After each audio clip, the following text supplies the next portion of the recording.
Vous allez bien? Je me présente, je m'appelle Mathias Plot et je sais pas si vous avez constaté, mais ça fait 10 ans maintenant que la SNCF, ils mettent des pianos dans les gares. Vous avez vu, c'est un concept le truc, hein. C'est un vrai concept. Et moi, ça fait 10 ans, je viens tous les jours à la gare Saint-Lazare. Je joue et je chante là-bas. Il y en a peut-être qui m'ont déjà vu. Ouais. Voilà, c'est ça la notoriété et le succès. Merci beaucoup. Au début, les gens ils étaient contents parce que quand ils me voyaient, ils disaient ah sympa, un nouvel artiste, on espère qu'il va se faire connaître. 3 ans après, ils repassaient dans la gare, ils voyaient que j'étais toujours là, ils disaient ah apparemment il est toujours à la clochard. La dernière fois je suis reparti avec un panini et une couverture pour vous dire. Il y a une mamie de 70 ans, elle s'appelait Suzanne, elle est venue me voir un jour, elle a fait waouh, vous jouez merveilleusement bien du piano. J'ai dit merci, ça fait plaisir.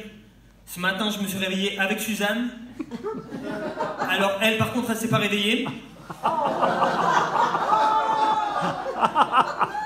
Quand elle me disait envoie-moi au 7e ciel, je ne pensais pas l'envoyer au ciel directement.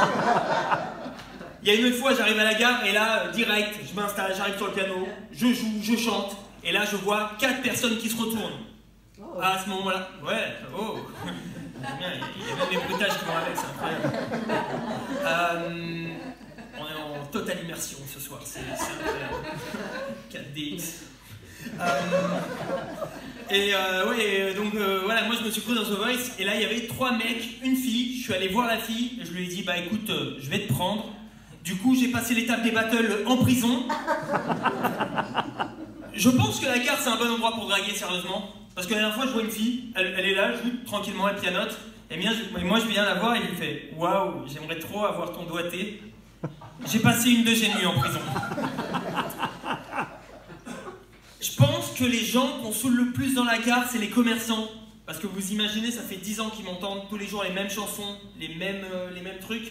Moi, ça m'étonnerait pas qu'un jour on entende une annonce qui fasse pam pam padam, le pianiste de la gare Saint-Lazare est prié de fermer sa gueule, merci. Il y a quoi d'autre aussi? Les gens qui te filment, j'ai remarqué ça. Il y a des gens, ils m'ont filmé et ils m'ont mis sur internet. Il y a des vidéos, elles ont fait des millions de vues. Je repose la même question qu'au début. Qui me connaît ici par applaudissement? Voilà, ouais, sur 1 million, c'est peu. C'est très peu. Mais il faut savoir que jouer dans les gares, ça m'a ouvert beaucoup d'opportunités. Et aujourd'hui, j'ai fait beaucoup de rencontres. Et aujourd'hui, ça m'a permis de faire Bercy. Et ça, je pense que ça peut s'applaudir. J'ai fait Bercy, les gens. Bravo! Alors, calmez-vous, j'ai fait la gare de Bercy. Il y a un super piano là-bas aussi, et je vous le recommande. Il y a eu quoi d'autre? Il y a eu Gims. Vous voyez le chanteur là, Gims là? Le mec qui pense qu'on fait de l'électricité avec des pyramides. Ouais.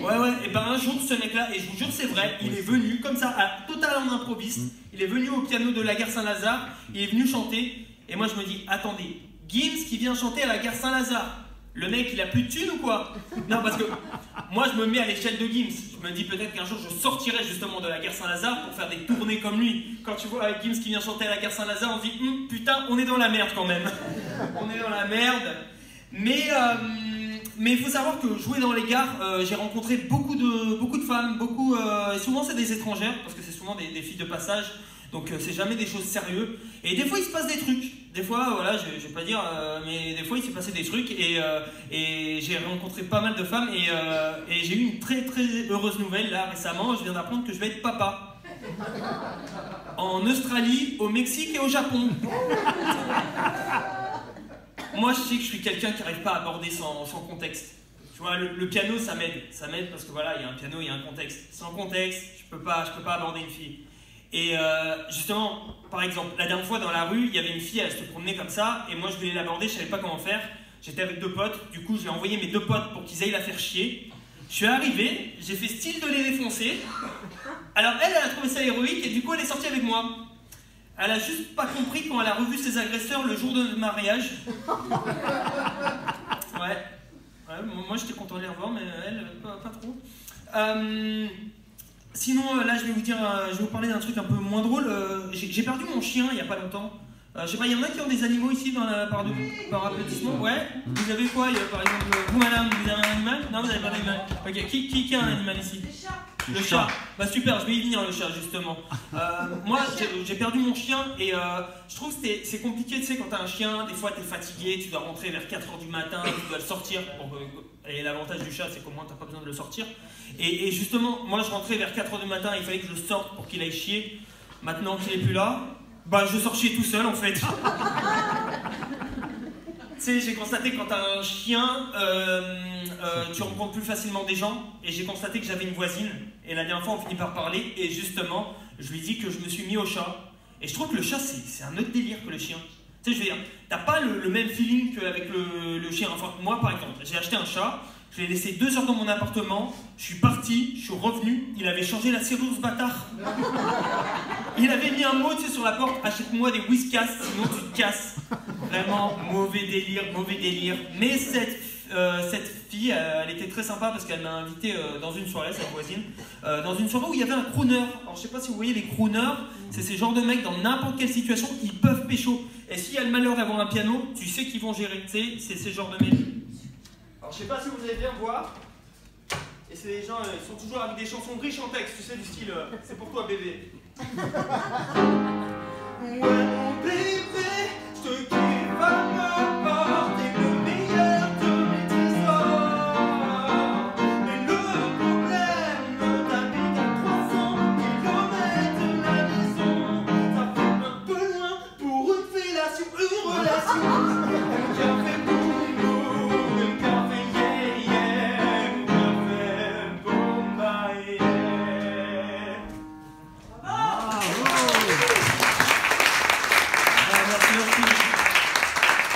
Bah, le crooner, il a fait un malaise dans cette soirée. En plus d'en être un, il a fait un malaise. Et tout le monde m'a mis la pression dans cette soirée. Tout le monde m'a dit, mais qu'est-ce que tu fous? Appelle le 18, appelle le 18. J'ai appelé le 18. Mais le problème, c'est qu'on était le 10. Donc quand j'ai appelé le 18, bah, en fait, ça faisait déjà 8 jours qu'il était mort. Mais je vois vos réactions et franchement, c'est bienveillant. C'est très très bienveillant. Bravo, on peut vous féliciter pour ça. C'est très bienveillant parce que moi... je sais plus où j'en étais, oui, c'est très bienveillant. Oui, le crooner, il est mort, ça faisait 8 jours. On va faire un petit tour de chauffe. Okay. Qu'est-ce qui s'est passé? Donc, ah oui, voilà, je disais, en fait, moi je m'en foutais en fait, parce qu'en fait, il y avait une fille dans cette soirée qui était très mignonne, qui s'appelait Natalia. Et moi, je voulais être marrant avec elle, alors je suis allé la voir et je lui ai raconté l'histoire de la merde et de la fraise. Ok, je vous explique. C'est une merde et une fraise en fait qui sont dans un bois. Et la fraise, elle regarde la merde d'un regard un peu méprisant. C'est genre en mode, toi t'es une pauvre merde, t'es dégueulasse, tandis que moi je suis une belle petite fraise, t'es trop, c'est mignonne, tout le monde me veut. Là t'as un mec qui passe dans le bois, qui récupère la fraise, et la merde, elle voit la fraise partir et elle lui fait à tout à l'heure. Voilà, vous aurez compris que je ne l'ai pas niqué ce soir-là.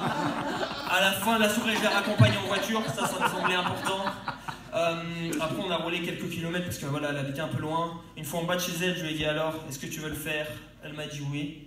Une fois chez elle, je lui ai dit non. Une fois que j'étais chez... Oh putain, je m'en vais un peu. Ok, j'ai niqué la vanne. On recommence. On était en bas de chez elle. Là, vous avez suivi, ok? On était en bas de chez elle. Elle m'a proposé le café. Je suis monté chez elle. Une fois chez elle, je lui ai dit alors, est-ce que tu veux le faire? Elle m'a dit oui. Du coup, elle est partie faire le café. Putain, on y arrive. Tout ça pour ça. Putain, c'est trop déterminé. Moi, je pensais vraiment qu'elle allait me faire monter au 7e ciel. Finalement, elle m'aura juste fait monter au 7e étage. Je vais terminer avec une petite chanson et vous avez été incroyable.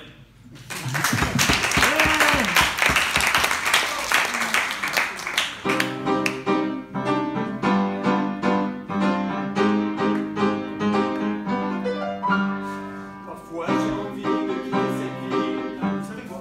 Ça va être mieux avec un micro. Hop là. Allez, j'espère que ça marchera. Yes, vous m'entendez? Parfait. Ouais. Ouais, bon, ce truc, c'est que maintenant je peux plus jouer. C'est le micro ou le piano, au choix. Voilà.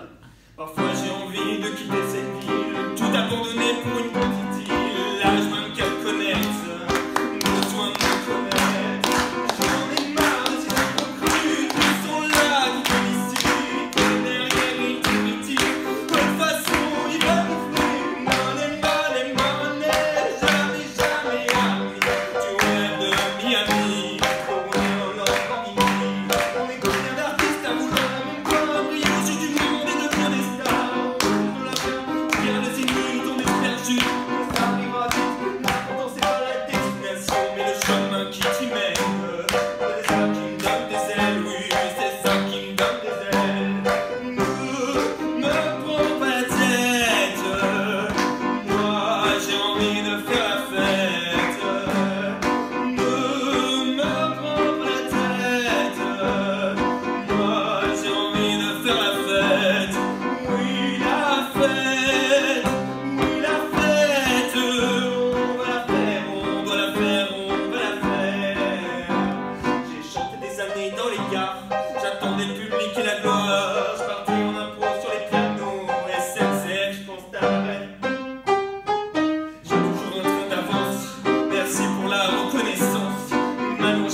Mais merde, j'ai pas de thune, mais je décrocherai la lune. Ne m'apprends pas